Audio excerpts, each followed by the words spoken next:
बिस्मिल्लाहिर्रहमानिर्रहीम। अल्लाहुम्मा सल्लि अला सय्यदिना व मौलाना मुहम्मद व अला आलि सय्यदिना व मौलाना मुहम्मद। रब्बी यस्सिर व ला तुअस्सिर व तम्मिम बिल खैर। रब्बि इश्रह ली सदरी व यस्सिर ली अमरी वहलुल उक़दतम मिन लिसानी यफ़क़हू क़ौली। सेकेंड ईयर फिज़िक्स के नए लेक्चर के साथ आज हम देखेंगे कि थर्मामीटर जो है वो टेम्परेचर कैसे मेजर करता है। ये हमारा टेम्परेचर पे लास्ट लेक्चर होगा। इसके बाद फिर हम नया टॉपिक शुरू करेंगे, थर्मल एक्सपेंशन। तो देखिए कुछ डेफिनेशंस हैं। थर्मोमेट्रिक प्रॉपर्टी क्या होती है? A physical quantity of a substance that changes uniformly with the change in temperature is called thermometric property. किसी चीज़ की वो प्रॉपर्टी जो टेम्परेचर चेंज होने के साथ साथ यकसा तब्दील हो, यानी अगर टेम्परेचर बढ़े तो वो भी बढ़े, टेम्परेचर कम हो तो वो भी कम हो। फॉर एग्ज़ाम्पल हम चूल्हे पे पानी रखते हैं तो ये हमारी कॉमन ऑब्जर्वेशन है कि जैसे जैसे गर्म होता है पानी आहिस्ता आहिस्ता ऊपर आता जाता है। ख़ासकर दूध जो है, दूध को चूल्हे पे रखते हैं तो क्या होता है, ख़वातीन फिर अपनी बातों में लग जाती हैं, कहीं और लग जाती हैं, और वो अचानक ही आवाज़ आती है उस, फिर दौड़ती हुई जाती है, अरे अरे दूध गिर गया, अरे अरे दूध गिर गया। तो किसी भी लिक्विड का जो वॉल्यूम है, जबकि टेम्परेचर कांस्टेंट हो, वो प्रेशर कांस्टेंट जब हो तो वो टेम्परेचर पर डिपेंड करता है। टेम्परेचर बढ़ता है तो वॉल्यूम बढ़ता है, टेम्परेचर कम होता है तो वॉल्यूम कम होता है। इस तरह गैस भी है। गैस का अगर प्रेशर कांस्टेंट हो तो टेम्परेचर बढ़ाने पे उसका वॉल्यूम बढ़ेगा। तो volume of gas at constant temperature at constant pressure, यही हमारा चार्ल्स लॉ भी है। इस तरह रेजिस्टेंस हो गई किसी कंडक्टर की। बहरहाल ये वो प्रॉपर्टीज़ हैं जो टेम्परेचर चेंज होने के साथ साथ चेंज होती है। इसको कहते हैं thermometric property.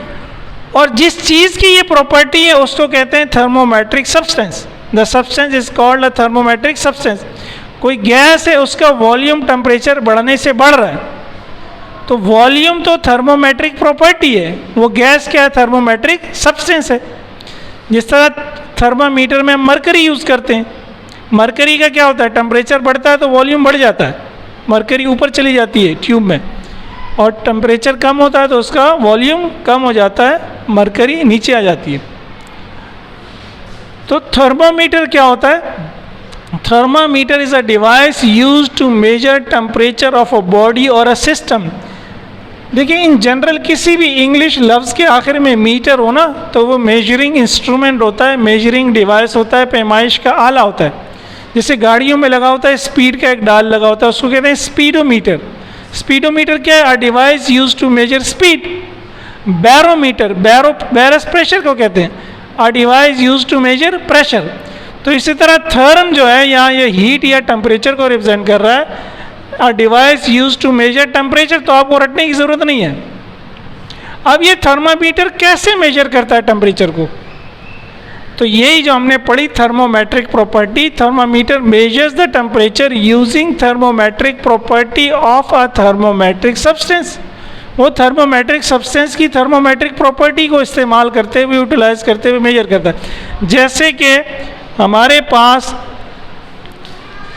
Normally mercury in glass thermometer होता है ना, ये गिलास की एक ट्यूब होती है, इसके अंदर फिर एक छोटी सी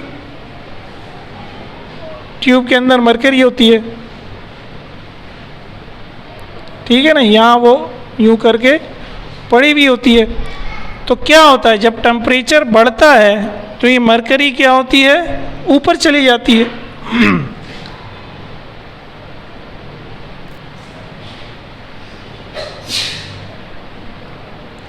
ये मरकरी का लेवल है, यहाँ इसका कोई टेम्परेचर है, तो यहाँ से यहाँ तक मरकरी का कोई वॉल्यूम है।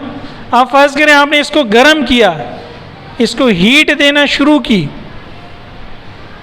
जब आप इसको हीट मिली तो ये गर्म हुआ मरकरी, मरकरी गर्म होके क्या होगा, इसका वॉल्यूम बढ़ जाएगा, मरकरी ऊपर चली जाएगी। तो अब मरकरी क्या कर रही है, आपको हायर रीडिंग दे रही है। तो मरकरी का वॉल्यूम जो है वो टेम्परेचर बढ़ने से बढ़ रहा है। और उसके वॉल्यूम को देखकर ही आप टेम्परेचर को क्या कर रहे हैं, मेजर कर रहे हैं। तो यही थर्मामीटर का काम है। इसी तरह थर्मामीटर काम करता है कि thermometer measures the temperature using thermometric property of a thermometric substance. अब इसमें थर्मोमेट्रिक सब्सटेंस क्या, मरकरी, और इसकी कौन सी थर्मोमेट्रिक प्रॉपर्टी को हम यूज़ कर रहे हैं, इसका वॉल्यूम। टेम्परेचर बढ़ेगा, इसका वॉल्यूम बढ़ जाएगा, टेम्परेचर कम होगा, इसका वॉल्यूम कम हो जाएगा। तो इस तरह थर्मोमीटर, मरकरी इन गिलास थर्मोमीटर जो हमें टेम्परेचर मेजर करके दे देगा। अब आपने अगर एक थर्मामीटर बनाना है तो आप बनाएंगे कैसे? याद है हमने कहा था हमारा जो लोअर रेफरेंस पॉइंट है सेल्सियस स्केल पे वो 0 है, और फ़ारेनहाइट स्केल पे 32 है, और केल्विन स्केल पे 273 है।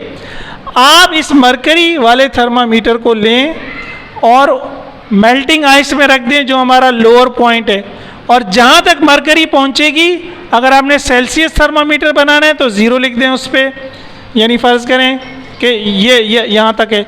और अगर उसको फ़ारेनहाइट बनाना है तो 32 लिख दें, और अगर उसको केल्विन बनाना है तो 273 लिख दें। फिर उसको निकालें और उसको बॉइलिंग वाटर में रख दें। बॉइलिंग वाटर में क्या होगा, उसका लेवल और भी ऊपर चला जाएगा, वो हायर लेवल पे चला जाएगा।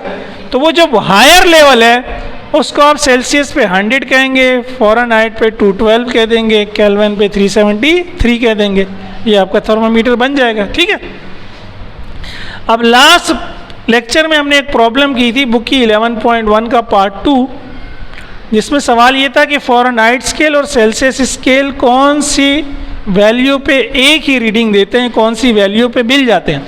तो हमारा आंसर आया था -40, और मैंने आपसे कहा था सोचिएगा ऐसा क्यों होता है। तो देखिए नीचे इसका आंसर है। जो हमारा सेल्सियस स्केल स्टार्ट हो रहा है 0 से और फ़ारेनहाइट स्केल स्टार्ट हो रहा है 32 से, तो ये 0 और 32 के दरमियान जो फ़र्क है, यहाँ पर 0 और 32 के दरमियान जो फ़र्क है वो कितना है? 32 में से 0 को माइनस कर दें तो क्या आंसर आ जाएगा? 32। तो इन दोनों के दरमियान डिफरेंस है 32 का, यानी ये 32 दूर है एक दूसरे से। अब जब सेल्सियस में 5 का इजाफा होता है तो फ़ारेनहाइट में 9 का इजाफा होता है। तो 0 में जब मैंने 5 ऐड किया तो ये 5 हुआ, और 32 में जब मैंने 9 ऐड किया तो ये 41 हुआ। ठीक है। इसी तरह फिर इस 5 में 5 ऐड किया तो ये 10 हो गया, इस 41 में 9 ऐड किया तो 50 हो गया। अब देखें यहाँ 32 और 0 का डिफरेंस 32 है, यहाँ 41 और 5 का डिफरेंस 36 है, यहाँ 50 और 10 का डिफरेंस 40 है। यानी कि फ़ारेनहाइट और सेल्सियस स्केल जो पॉजिटिव डायरेक्शन में, तो उनका तो गैप बढ़ता जा रहा है, वो एक दूसरे से दूर होते जा रहे हैं।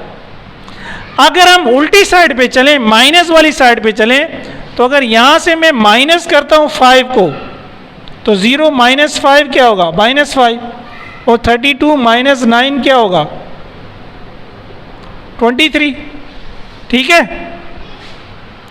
इसी तरह इसमें 5 और माइनस कर दिया, -10, 23 में से 9 माइनस किया 14, फिर इसमें और 5 कम किया 15, इसमें से और कम किया 5, इसमें से इस तरह चलते चलते आप -40 पे ये दोनों वैल्यूज़ मिल जाएंगी।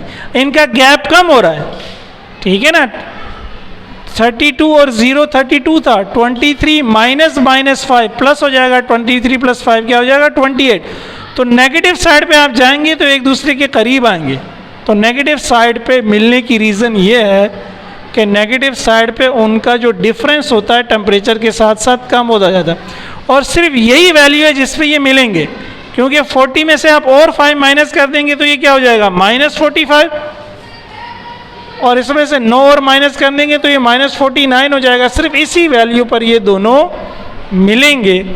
तो ये एक छोटा सा समझे लॉजिक है, रीज़न है। इस